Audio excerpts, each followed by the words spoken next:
بسم اللہ الرحمن الرحیم۔ ناظرین کرام السلام علیکم ورحمۃ اللہ وبرکاتہ۔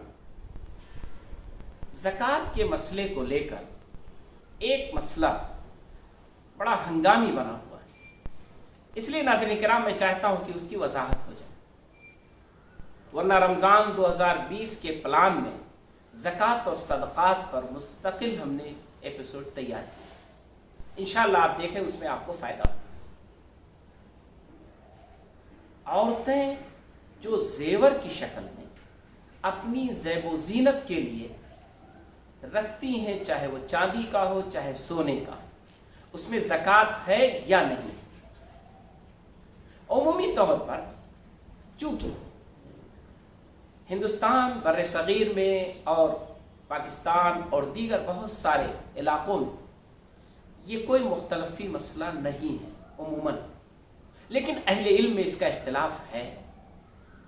علماء عرب بھی اس میں عمومی طور پر اختلاف نہیں کرتے ہیں، لیکن اہل علم کا اختلاف ہے۔ کیا مطلب؟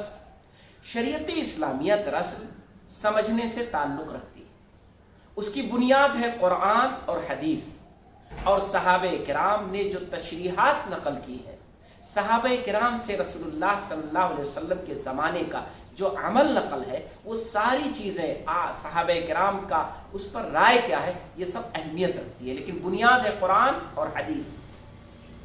اس کی بنیاد پر صحابہ کرام سے لے کر اور بعد کے اہل علم، کچھ اہل علم کی ہمیشہ یہ رائے رہی کہ جس طرح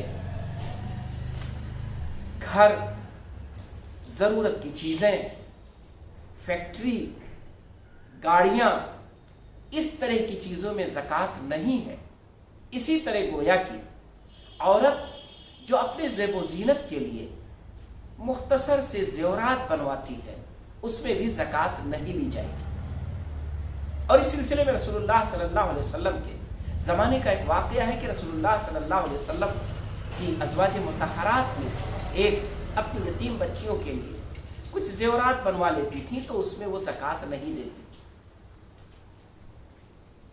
اب ایسی صورت میں اہل علم نے ایسے زیورات میں زکوٰۃ کو کہا کہ نہیں دیا جائے گا، ان پر دیکھتے ہوئے انہی چیزوں پر قیاس کرتے ہوئے۔ لیکن اہل علم کا بڑا طبقہ، صاحب افتاء کا بڑا طبقہ، شریعت اسلامی کی عمومی دلائل پر غور کرنے والے اور اجتماعی طور پر علماء کی جو رائے ہے وہ یہ کہ نہیں، زیورات پر زکوٰۃ ہے، اس لیے کہ سونا اور چاندی شریعت کی نگاہ میں وہ بنیادی ایسڈ ہے جس پر زکوٰۃ ہے، جو معیار ہے زکوٰۃ کا۔ تو سونے اور چاندی کو گرچہ زیور کی شکل میں بدل دیا جائے، لیکن حقیقت میں وہ ایک سرمایہ ہوتا ہے، ایک ایسڈ ہوتا ہے، ایک انسان کے پاس پراپرٹی ہوتی ہے، اور وہ ایسی پراپرٹی ہوتی ہے جو زیب و زینت کے ساتھ وقت ضرورت انسان کے نفع کے کام آتی ہے، اور وہ ایسی چیز ہوتی ہے جو وقت کی رفتار کے ساتھ اس کی قیمت بڑھتی رہتی ہے۔ اسی وجہ سے سونے اور چاندی کے اگر زیورات ہیں تو اس میں بھی زکوٰۃ نکالا جائے گا۔ اس سلسلے میں علماء عرب بھی اجتماعی طور پر اسی کا فتویٰ دیتے ہیں، حتیٰ کہ سعودی عرب کے جو دارالفتہ کمیٹی ہے، جو وہاں پر فتویٰ دینے کی کمیٹی ہے، جیسے ہندوستان میں اسلامک فقہ آف انڈیا، ہندوستان میں اسلامک فقہ آف انڈیا، اسی طرح سعودی نے ایک بڑا انٹرنیشنل سطح پر فقہ اکیڈمی بنا رکھی ہے، دارالفتہ ہے، سعودی کے علماء کا ہے، اور کبھی کبھی وہ دیگر علماء کی بھی اس میں میٹنگ شمولیت رکھتے ہیں۔ اس کا مجموعی طور پر جو بھی فتویٰ ہے اور جب بھی اس میں بحث آئی ہے، اکثریت نے جس چیز پر دستخط کیا ہے وہ یہ کہ سونے کے زیورات پر زکوٰۃ ہے۔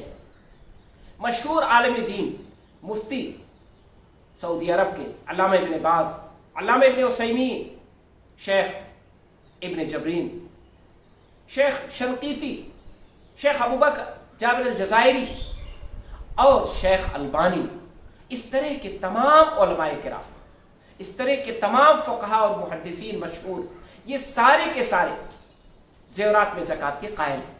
ہاں، جیسے قدیم علماء میں امام شافعی کی ایک رائے تھی، امام مالک کے ہاں ایک رائے تھی، इमाम अहमद हम्बल का एक कौल मिलता है, और इस तरह कुछ उलमा थे जो ज़ेवरात की ज़कात के कायल नहीं थे।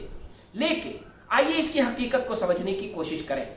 चूंकि कुछ लोग इसमें इश्तिबाह पैदा करते हैं, वो एक अरब के आलिम की राय लेकर ऐसा महसूस कराते हैं कि सारे अरब उलमा की यही राय है, अरब उलमा ज़ेवरात में ज़कात के कायल नहीं है। नहीं, ये धोखा है, ये प्रोपगंडा है, ये इल्मी बदयांती है। इल्मी दियानत का तकाजा यह है कि जब भी इल्मी मसाइल को बयान किया जाए तो वजाहत के साथ बयान किया जाए। आइए इसकी बुनियाद पर हम गौर करें कि क्यों जुमहूर उलमा ने, चाहे वो अरब के हों और चाहे हिंदुस्तान के हों, चाहे वो मुहद्दिसीन हों या फुक़हा और मुज्तहिदीन हों, उन तमाम ने ज़ेवरात पर ज़कात को क्यों ज़रूरी करार दिया। उसकी एक बुनियादी वजह, नबी करीम सल्लल्लाहु अलैहि वसल्लम ने सोने और चांदी पर उमूमी तौर पर, कुरान मजीद की आयतें मौजूद है, रसूलुल्लाह सल्लल्लाहु अलैहि वसल्लम की अहादीस मौजूद है कि सोने और चांदी पर ज़कात है। दूसरी चीज़, नबी करीम सल्लल्लाहु अलैहि वसल्लम के सामने कई वाक़यात ऐसे पेश आए कि रसूलुल्लाह सल्लल्लाहु अलैहि वसल्लम के सामने सोने या चांदी के ज़ेवरात पहने हुई ऐसी ख़वातीन आई, तो आपने कहा क्या इसका ज़कात अदा करती हो? उन्होंने कहा नहीं। तो रसूलुल्लाह सल्लल्लाहु अलैहि वसल्लम ने कहा फिर तो ये तुम्हें जहन्नम में ले जाएगा। यानी कोई रसूलुल्लाह सल्लल्लाहु अलैहि वसल्लम ने ये तफरीक नहीं की कि ये जेवर है पहनने वाला इसलिए इसमें ज़कात नहीं। आपने सोने और चांदी को बुनियाद बनाकर हमेशा ज़कात का मुतालबा किया। तीसरी चीज़ ये कि आप ज़रा गौर करें कि सोना और चांदी ये औरतों के लिए, इसमें कोई शक नहीं, बहुत महबूब कीमती जेवर है, लेकिन वो जेवर उनके लिए जितना अहम है उतना ही उन पर गरीबों का हक भी है। औरतों की मिल्कियत होती और क्या है, यही जेवरात तो उनकी असल मिल्कियत होती है। और अगर औरतें इससे अपने फ़कीरों का, गरीबों का, अपने मिस्कीन बहनों का हक अदा कर दिया करेंगी और कुछ ज़कात के ज़रिए उनकी मदद कर देगी, तो अल्लाह तबारक ताला उनके माल में, उनकी इन जेवरात में बरकत नसीब फरमाएगा। इसी के साथ साथ आप ये गौर करें कि अगर कोई हल्के फुल्के जेवर का मालिक है तो यकीनी तौर पर उस पर ज़कात नहीं है, क्योंकि ज़कात होने के लिए 7.5 तोला सोना और 52.5 तोला चांदी चाहिए।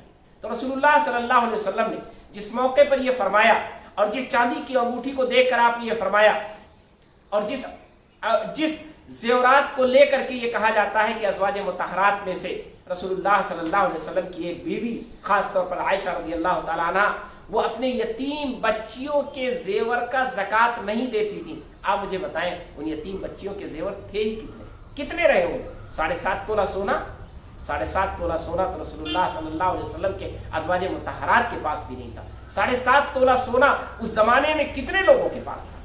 चंद लोगों के पास था। रसूलुल्लाह सल्लल्लाहु अलैहि वसल्लम ने इसीलिए उसमें ज़कात का मुतालबा नहीं किया।